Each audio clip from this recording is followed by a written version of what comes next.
Hello, I'm Monroe, President of Habitat for Humanity, Greenville County, and I want to talk to you about a new message. You may have seen it, you may have read it in some of our recent publications, but it's a message about Habitat for Humanity Greenville. We're saying it like this: Habitat for Humanity, Greenville County, an opportunity like no other. What do we mean by an opportunity like no other? Well, certainly we mean for families that we're helping who become homeowners. They can have payments on their mortgage that are lower, in fact, generally lower than any rent they could pay in town. But they're also going to be able to build equity and to have a life that is more like middle-class people enjoy in our culture. But they also have a place that is safe for their kids to play. In fact, one of the most common things we hear from our families is, I want a place where my kids are safe, where I don't have to worry about them going outside and playing. So for families, this is an opportunity like no other. But it's not just for families. Recently, we heard from one of our families that their daughter would be graduating from law school in the spring. And this is a family that moved into a home about 10 years ago.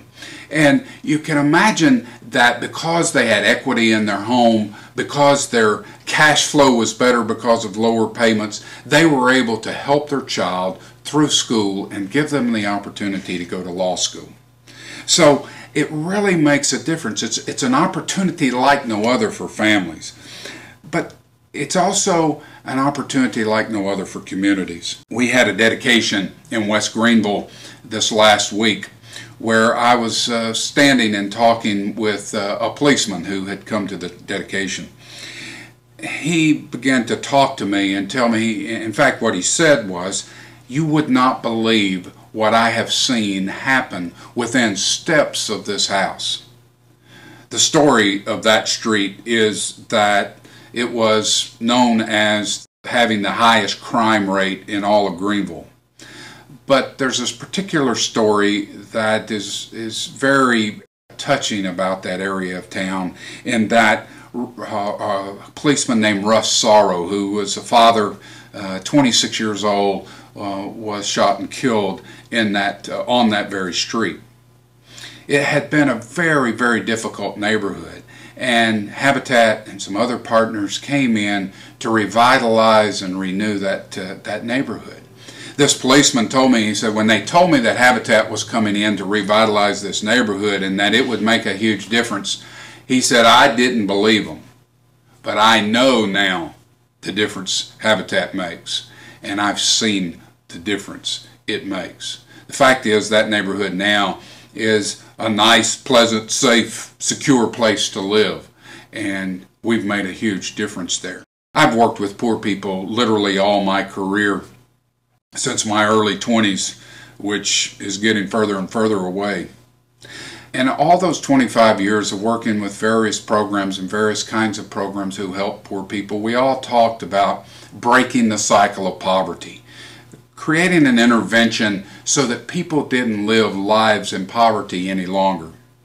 Of all the models I've been a part of all the models I've seen, I believe Habitat is the best model for breaking the cycle of poverty. The family that is helped has the resources now to bring themselves, to lift themselves up out of poverty, but not only for themselves, but for the generations that follow. We help create for that family a legacy of moving out of poverty. It breaks the cycle. That is a huge difference in the way that Habitat does its business. It's an opportunity like no other. I think if you give, I think if you come and volunteer, I think you will discover that, because we make a difference, such a huge difference, not just in a family, but in a community, and for generations to come. It really is an opportunity like no other.